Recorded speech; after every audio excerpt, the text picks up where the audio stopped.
अस्सलाम वालेकुम to all, welcome back. आज के वीडियो में आप लोगों का स्वागत है। आज हम डिस्कस करने जा रहे हैं topic Gandhi as a people's leader. तो दोस्तों, लास्ट वीडियो में हमने डिस्कस किया नॉन कॉपरेशन खिलाफत मूवमेंट के बारे में, किस तरह से non cooperation movement different reasons में सक्सेसफुल भी रही और कहीं पे लोग खुद ही अपने आप के लीडर्स बन गए and they used non cooperation movement of Gandhi as a tool to we can say demand for their own rights and to follow their own guidelines. Let us try to understand what happened after non-cooperation movement. The non-cooperation movement of Gandhi transformed Indian national movement. It was no longer a movement of professional and intellectuals. Now hundreds of thousands of peasants, workers and artisans also participated in it. Many people venerated Gandhi as a Mahatma. They appreciated the fact that he dressed like them, lived like them, and spoke their language. Gandhi went among the people in simple dhoti or we can say loincloth. तो जैसा कि extract दिया है आपकी screen पर, तो non cooperation movement की वजह से जो इंटरनेशनल मूवमेंट थी, it became a mass movement. When we say mass movement, it means the movement of people, because for the first time large number of people, whether they were peasants, they were workers, they were artisans, they were students, even the women, they participated in this movement. As a result of that, Gandhi was venerated as the Mahatma. When we say Mahatma, Maha means great and Atma means soul, so it means great soul. तो गांधी जी को इस तरह से एक title दिया गया, महात्मा गांधी. लोग उन्होंने अप्रिशिएट किया गांधी की सिंपलिसिटी को, like he dressed like them, lived like them, spoke their language. और इतना ही नहीं, उसका जो सिंपल ड्रेस कोड था, धोती या लॉइन क्लॉथ जिसको हम कहते हैं, उसने ज़्यादा से ज़्यादा लोगों को अट्रैक्ट किया नेशनल मूवमेंट की ओर. तो इस तरह से गांधी का ड्रेस कोड, गांधी का behaviour, character and we can say his simplicity attracted large number of people across India to join the hands of what we called Indian nationalists. Now Indian national movement was no longer the movement of few people or we can say professionals or intellectuals. So when Gandhi traveled through the region of Uttar Pradesh in February 1921, he was received by adoring crowds everywhere. Whenever Gandhi went, rumors spread of his miraculous powers. तो जैसे जैसे गांधी जी का travel बढ़ता गया, लोग attract होते गए. तो इस तरह से जब यूपी में वो गए 1921 में, तो लोग चारों तरफ उसके इर्द गिर्द जमा हो गए. और इस तरह से जो गांधी जी की कॉल थी नॉन कॉपरेशन मूवमेंट की, उसने अट्रैक्ट किया लोगों को और वो पॉलिटिकली एक्टिव हो गए इस नेशनल मूवमेंट में. इतना ही नहीं, गांधी जी के बारे में रूमर्स भी फैलने लगे that he had a miraculous powers. उनके कुछ मिरेकल्स भी है, जैसे अगर वो ग्रेन को टच करेंगे तो डबल होगा, अगर उस पर गोलियां चलाएंगी तो वो बिल्कुल उनको कुछ नहीं होगा. इसके अलावा अगर कोई बीमार है तो उसको गांधी जी ठीक कर सकते हैं. So these were basically rumours and we can not say that this was the fact. Anyways, in some places it was said that Gandhi has been sent by the king to redress the grievances of the farmers and that he had the power to overrule all local officials. कहीं पे तो ऐसा भी हुआ कि गांधी जी के बारे में कहा गया उसको किंग ने ही भेजा है कि वो फार्मर्स की प्रॉब्लम्स को सॉल्व करे. इतना ही नहीं, वो जितने भी ब्रिटिश ऑफिशियल्स हैं, जितने भी लोकल ऑफिशियल्स हैं, गांधी जी कोई भी ऑर्डर पास करके वो इन जो हम कहेंगे ऑफिशियल्स को ओवररूल कर सकता है. यानी कोई भी ऑर्डर वो बदल सकता है. जैसे कहीं पे टैक्सेशन हाई है तो वो कम कर सकता है, किसी की लैंड छीनी गई है तो वो वापस दिला सकता है, फॉरेस्ट पीपल उनके राइट्स छीने गए हैं तो वापस दिए जा सकते हैं. तो इस तरह के बहुत सारे रूमर्स फैलते गए और लोग अट्रैक्ट होते गए. इतना ही नहीं, जिन लोगों ने गांधी जी को देखा भी नहीं था वो भी इस नेशनल मूवमेंट में पार्टिसिपेट करते गए. जैसा कि हमने लास्ट वीडियो में बोला भी कि बहुत सारे लोग ऐसे भी थे जिन्होंने देखा भी नहीं था गांधी जी को, but they accepted his call, they followed his guidelines, but in different way. Known variously as Gandhi Baba, Gandhi Maharaj और simply as Mahatma Gandhi, appeared to the Indian peasants as the savior. तो अगर हम कहेंगे गांधी जी के बारे में उनको कई नाम दिए गए, जैसे गांधी बाबा, गांधी महाराज या सिंपली महात्मा गांधी। तो एक पीजेंट के लिए, एक कल्टिवेटर के लिए वो बहुत इंपॉर्टेंट पर्सनैलिटी बन गए, बल्कि सेवियर बन गए ब्रिटिश रूल से, क्योंकि उन्होंने, जिसको हम कहते हैं कल्टिवेटर्स की डिमांड्स को सबसे पहले सामने रखा। जैसा हमने लास्ट टाइम बोला था, बनारस हिंदू यूनिवर्सिटी में जब उन्होंने पहली बार स्पीच दिया था, तो जितने भी लोग वहां पे थे उन्होंने एक बात को क्लियर किया था कि जो कल्टिवेटर्स है वो यहाँ पे मौजूद नहीं है, क्योंकि India is basically agricultural country and most of the people are practicing agriculture, so most of the people are cultivators. So the basic problem, if we trace, that was the problem of cultivators. तो यहाँ ये उन्हीं cultivators का एक saviour बन गया।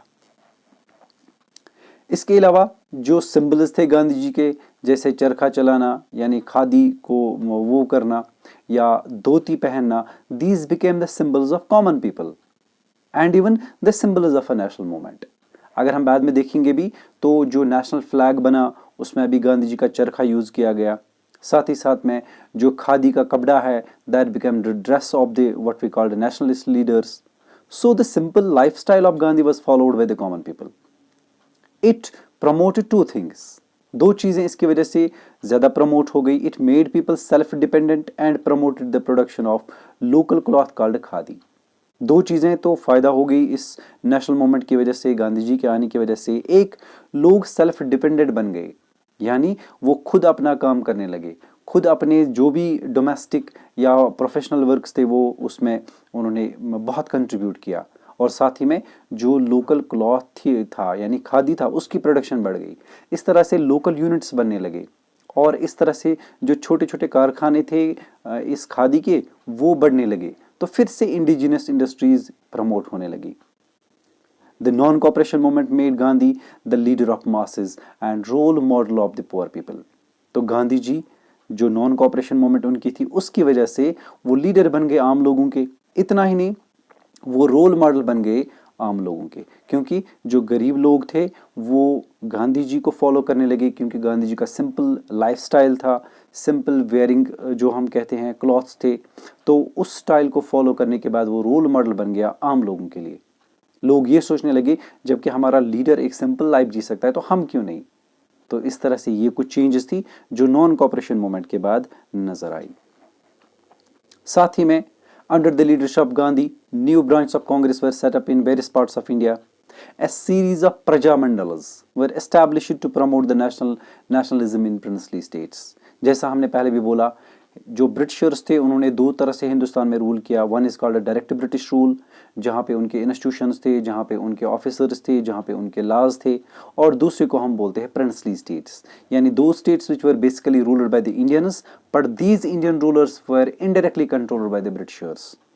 So these are called residency states, these are called princely states, these are called Indian states, these are called indirectly ruled regions. तो यहाँ पे भी गांधी जी ने कोशिश की कि कुछ ग्रुप्स को हम बनाएं, कुछ ऑर्गेनाइजेशंस को बनाएं, कुछ एसोसिएशंस को बनाएं जो नेशनल मूवमेंट प्रमोट करेंगे प्रिंसली स्टेट्स में। तो इस तरह से उन को हम बोलते हैं प्रजा मंडल्स। इस बारे में आगे चलकर बात करेंगे। Congress committees were organised on linguistic grounds to promote the local languages.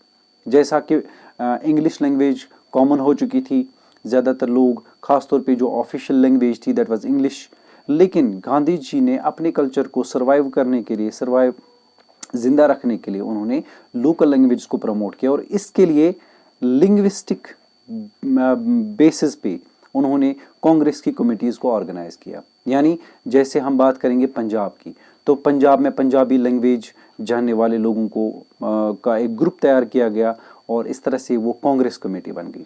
इसी तरह से महाराष्ट्र में महाराष्ट्री लैंग्वेज में लोग बात करने लगे, इसी तरह से मराठी लैंग्वेज में बात करने लगे।